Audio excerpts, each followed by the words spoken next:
basically a video talking about my story of epilepsy. First of all, I want to say, if you can hear that outside, there is construction happening at the moment, so anyways, so yeah, I'm just gonna talk to you about my story with epilepsy, as it's Epilepsy Awareness Month. Yeah, I'm just gonna talk about my story, and I'm just gonna answer some questions that you guys sent in on Instagram,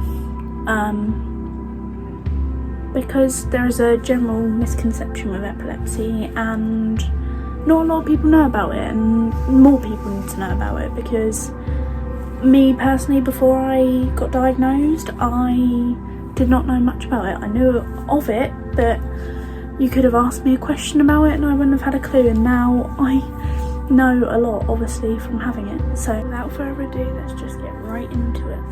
So I guess we should just start with my story. I don't really talk about what happened to me when my epilepsy started very often. It's not that I'm not open to talking about it, I just never really get asked about it. But basically one morning I was just getting ready for school, so I would have been in year 10, start of year 10. Age wise, that was when I just turned 15 in the August, and then it happened in the December. Is that right? Yeah. So I was 15. I'm trying to think, is that right? Yeah, that's right. 15. So I was 15. Getting ready for school, and all I remember is I just done my makeup, I was dressed, had my uniform on, and I was about to do my hair. And then the next minute I wake up and there's two paramedics next to me inside. If I get emotional during this, just ignore me. Yeah, there's two paramedics inside my bed, and I see my mum and my sister outside my bedroom door just crying, and they say, "Great," and they're like, "Do you know what's happened?" I'm like, "No." And then one of the paramedics say, "You've had a seizure, Gracie." And at that point, my life felt like it caved in. God. And then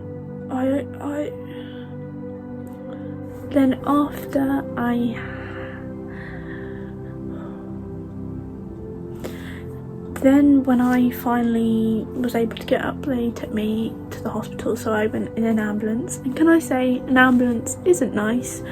I didn't like the ambulance. So that was my first ever seizure. They obviously run tests and stuff. And then I'm trying to think what happened after that. Then there would have been a few more seizures. I'm trying to think what the next one would have been. So my next seizure would have been, it was at a cinema. That's one story. Yeah, I had a seizure trying to watch Moana. Then I also had one in the shower, which wasn't nice. Had one just in downstairs in the living room. And this was all before I got scans and full answers that I had epilepsy. So I was having the seizures, and they kind of knew it was epilepsy, but they couldn't say for sure that it was. So at that point we had to wait months. So luckily my mum had private healthcare for me and my sister, so we went up to London one day and spoke to an epilepsy specialist, and they basically got sent over all the information that the hospital had and said, yes, you have epilepsy, which allowed me to speed up the process of getting on my medication. So yeah. Oh god.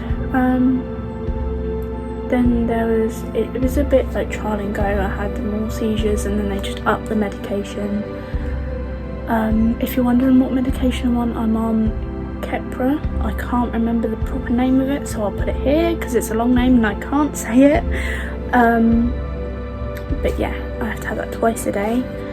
If you're wondering what type of epilepsy I have, it's juvenile myoclonic epilepsy, which is the most common one. Even though it's the worst one you can have, it's the easiest to cure, as the hospital told us. It didn't explain very well what juvenile myoclonic epilepsy is, but here is a rundown, basically all the facts about it, so feel free to pause and read.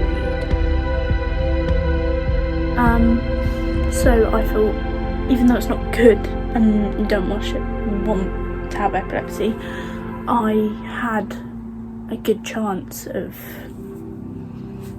I don't know, I just had some sort of hope, to look forward to. And look at me now, 3 years later, well, not 3 years later, 3 years since I've had a seizure, well, over 3 years. And oh God, and I'm so happy. It's, epilepsy affects people in different ways.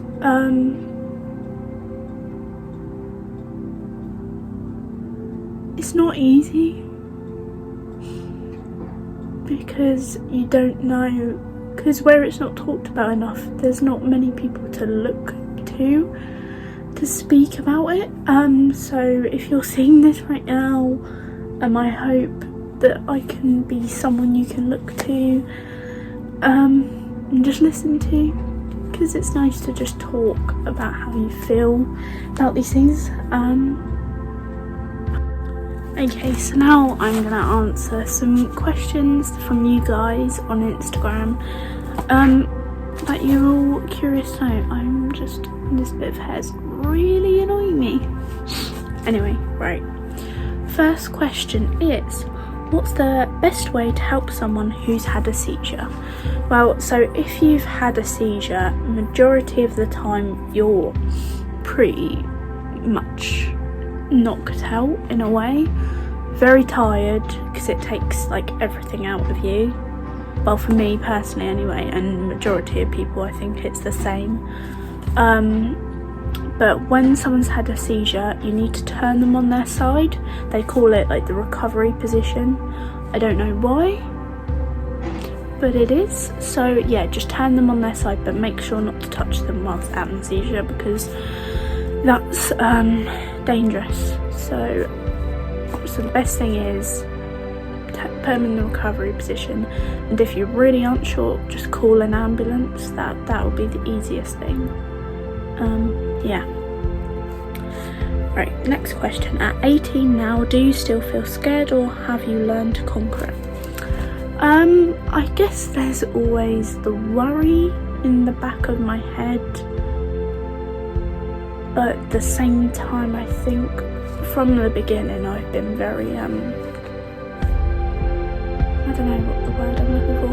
I've been very I know what it is, I know it's going to happen, but I've just been very positive about it.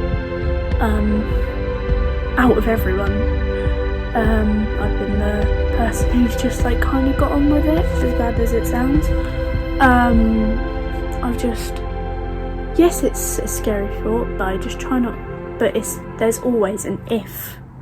It could happen, it can happen to anyone at any point, i.e. me getting ready for school one day. My life was perfectly fine, and then out of nowhere, just but they don't have that. So you just gotta really I just always say take each day as it comes, and if you just need to embrace life, guys. Honestly, life is just too short, and I know everyone says it, but it really is. Life's too short to just wait for things.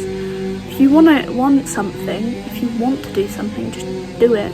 Obviously not right now because COVID's a thing, but you know what I mean. But yeah, at 18, I have definitely, I wouldn't say I've conquered it, because there's always that part of me that will always be scared and be worried. But yeah, I'd say I'm alright, I'm doing good, I think I've managed to find a piece in me that's just doesn't let it give in, if that makes sense.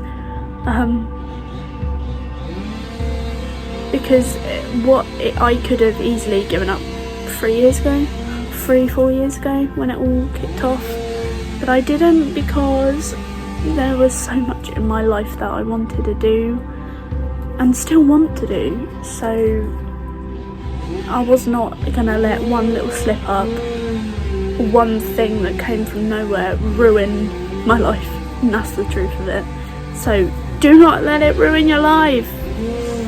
Okay, what can I do to help someone suffering from an attack? Okay, so if you're really unsure, just call an ambulance, and that is the easiest thing you can do, because obviously they're trained professionals, they know what they're doing. But as I said, make sure there's nothing around them that they can really hurt themselves on. For objects, do not touch them, because that can be dangerous for you and for them, because obviously they're having a seizure, so it can be dangerous for them if you try and move them and all this sort of stuff. So you just got to leave them where they are. Just make sure there's nothing around them that they can harm themselves on, and then if the seizure lasts more than 5 minutes, then you must call an ambulance, because I'm not going to go into it because it is not very nice, but there is such a thing where it's like a continuous seizure. But anyway, yeah, past 5 minutes, you need to call an ambulance. But if you're really unsure, just call an ambulance anyway, and then they'll happily come out and sort out, like, deal with it. And then once again, if you're happy to deal with it, just let the seizure happen. Then once the movement has stopped and the seizure's stopped, turn them on the side, and touch is one thing that helps bring them back, so just like comfort them. So like, yes, as I was saying, just like comfort them, talk to them, even if you don't know who they are and you see a random person in the street, just talk to them like it's gonna be fine. Yeah, just that's all you can really do. But I'd definitely say call an ambulance if they're not with anyone and you're worried, because it's just the safest thing you can do. And then the last question I have is, what triggers it? So epilepsy can be caused by a wide range of things. I think the most obvious one is flashing lights, so photosensitive epilepsy, which I personally is one of the things that sets me off. I also have tiredness, blood sugar levels can come into it. Obviously not having medication, because it's something called like so everyone has a seizure threshold. You do, I do, regardless of you have epilepsy. And people who have epilepsy, the seizure threshold is just a lot lower than than any other person's. So yeah, so there's just factors like that. For me personally, everyone's different, but the most common one would be photosensitive epilepsy, so obviously flashing lights, all that sort of stuff.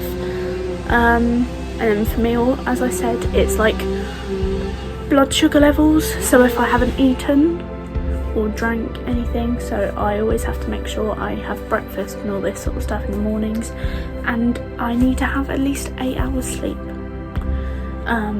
which can be annoying as a student trying to get work done and stuff, but I have to do it, because at the end of the day I've been following these things since the beginning, and it's over 3 years since I had a seizure, so they clearly are helping. My medication's working.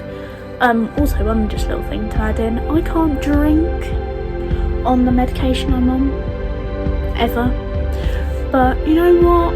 Alcohol, not having a seizure again, I think in respective terms, we both know what one I'd rather have. It's just not worth it. It's just not, in the long term, it's just not worth it. Alcohol or having a life and being able to drive and all this sort of stuff, it's just not, no.